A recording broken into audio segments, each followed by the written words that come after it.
I created this search box in Excel in less than 5 minutes. One of the biggest complaints people have about Excel is that it's hard to use.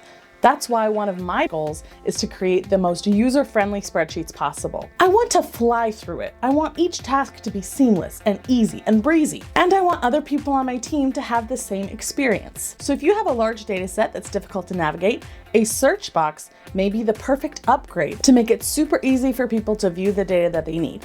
I call these upgrades power-ups. In this video, you'll learn exactly how to make this search box in Excel. And I have a few upgrades to show you that can help make your spreadsheet really delightful to use. Hi, I'm Rebecca, and I teach Excel users how to create spreadsheets they can be proud of. If you use Excel in any capacity, you're in the right place. Check out the description for a link to my new free training, The Spreadsheet Tune-Up.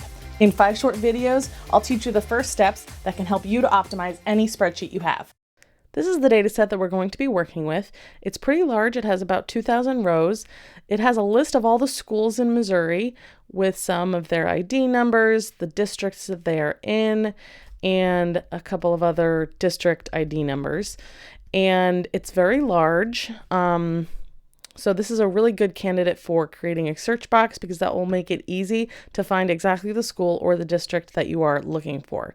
In order to get this data be more accessible to Excel, we're going to convert it into an Excel table. Any data that is organized in rows and columns should be formatted as an Excel table, in my opinion. In order to do that, we're going to go to the Insert tab and then click this button, Table. And this pop-up is asking whether your table has headers. A header row is just the column labels. So my data does have column labels, so I'm going to click OK. And you can see that top row is now the header row. And the great thing about tables is that it automatically formats them, and you can change the style to be whatever you like here. You can also, and I always recommend this, you have to give your table a meaningful name. So it's automatically named with up here in the properties group. It's automatically named just table with a number. But that's not descriptive. You can't look at that name and know what that data is. So instead, I'm going to call my table schools. So now this table is known to Excel as schools. And when we reference our data later, we can use that name, and we can also use the column headers to reference this data. Okay, so now we have a table. Let's go to a new tab or a new sheet and actually create this search box. The first step is to use a shape. So I'm going to go Insert Shape and make something that looks just like a search bar. Okay, I'm going to do it about 4 columns in width. It's just approximate. Change it to white. And then I'm going to add another shape, but this time it's going to be an icon. And I'm going to find the search icon, which is a magnifying glass. And I'm just going to type the word search. If you didn't know, this is a really great library of icons here. And they are completely editable, so you can change the color, the size, anything like that. All right, now I'm going to group these two together by coming up here to this group button. Okay, now these are a group. This is just the background. This has no functionality. It's just like the image of the shape of the search box. So now to give it an actual function, we're going to go to the Developer tab. If you don't have the Developer tab accessible, you can easily add that by right-clicking anywhere on the ribbon and then clicking Customize the ribbon. And you'll see here in these list of main tabs, Developer might not be checked like this. You just have to check Developer and then click OK. Now Developer should be accessible to you. So go over here to the controls, and we're going to insert a new control, an ActiveX control, in fact, and it's called Text Box, ActiveX control. And you can see there's a little crosshair, so we're just going to draw a shape in here. And now we have a text box. It doesn't look super great because you can tell that the background is different. So we're going to change the properties here. So go up here to the controls and click the properties. And now these are the properties for this text box that we just drew. The first thing that we need to do is go down to Special Effect and change this to the first one, which is Special Effect Flat. And you can see that that just removed the borders so that you can't tell that it's different from the shape that we are using. And then the next thing that we need to do is add a linked cell. So go down to the linked cell property and type in the address of a cell that is behind this search box. I'm going to choose B2 because that's where I'm going to put it.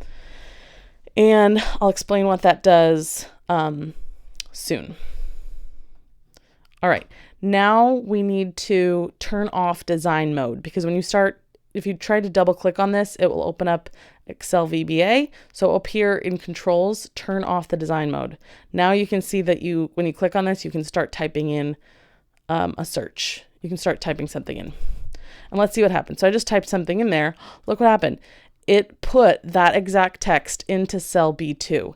That's what I meant. That's why we linked this cell, because now we can use the value that we're typing into the search box in a formula. Now that the search box is created, we're going to be creating a staging area or a preview of the results of the search. So before I do that though, I'm going to select my search box and update the properties. So I'm going to go down to size and properties, and then over here, click don't move or size with cells. I've learned if you try and change the column widths when that property is not changed, it will stretch the box, and I don't like that. So I'm going back here to my source data. I'm going to select the headers and copy them, and then go back here and paste, but not just paste. I'm going to go to the paste special and choose keep source column widths. And now the column widths will match the actual data. So now we're ready for the formula. It's a nested formula, so there's going to be several functions, and I'm going to talk you through it. The first one is filter. That will return the data, but not all the data. It's only some of the rows based on a criteria that we're going to specify. So the first argument is array, and that will be our source data. Remember, we named that table schools. So that's going to be the whole argument. Is just the name of that source data table. Then we're going to, for the next argument, which is include, we're going to put two functions together. The first one is ISNUMBER and open parentheses, and then right after that, search and open parentheses. Now we're going to, the find text is what are we searching for? Remember, anything that we put into this box will be put into cell B2. So that's what we want that's what we want to find, whatever is in cell B2. And then we'll put a comma and within text what. Where are we searching for this? Typically, you'll probably be searching for whatever's in the first column of your table. So that would be in the schools table, and then you can open square brackets. We'll bring up this list of the columns, and I'm choosing school name. So you're putting the name of the column where you want to search. And then close that search function, close the ISNUMBER function, comma, and the last argument of this function is, or of this formula is, what do we do if the filter returns nothing? And I'm going to put in double quotes, no schools found. And then close parentheses, and there we are. Since we have nothing in the search box, it's returning all of the rows, but I'm just going to start typing in here, and you can see that it searches through the school name and it immediately gives you all the matches. It's very dynamic, very fast. And the basic functionality of the search box is all done. Now let's add a couple of upgrades or power-ups that will make this really cool. The first one is that we want to add grid lines to this table, but the problem, you can't just select and then add the grid lines manually, and that's because when you change what's searched, we want the grid lines to be dynamic and to change with that. So to do that, we're going to be implementing conditional formatting.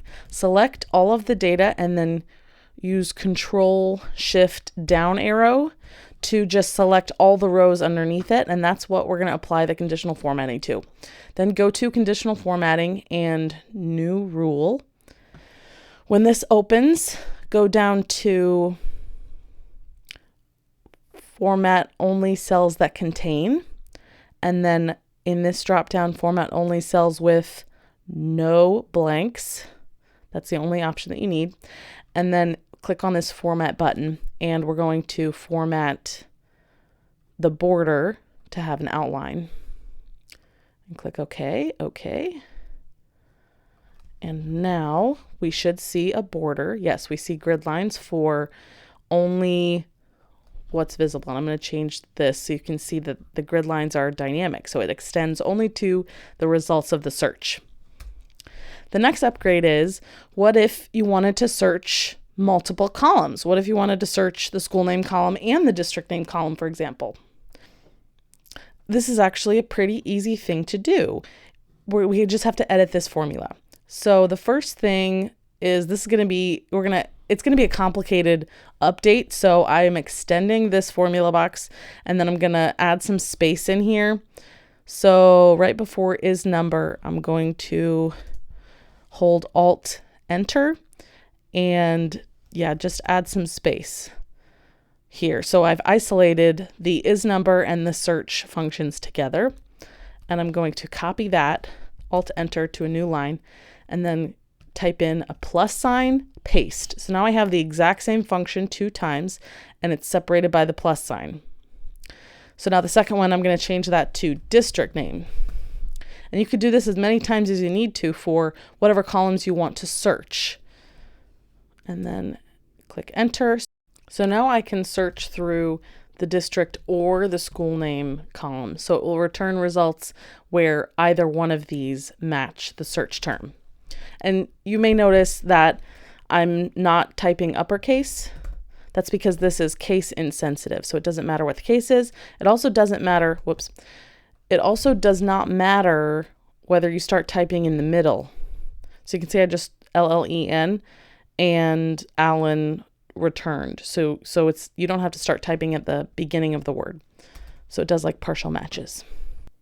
The very last upgrade I want to show you is, what if you don't want to keep all of these columns from the source data? I think that this school type and the district type columns don't really help me, so I'm going to remove those.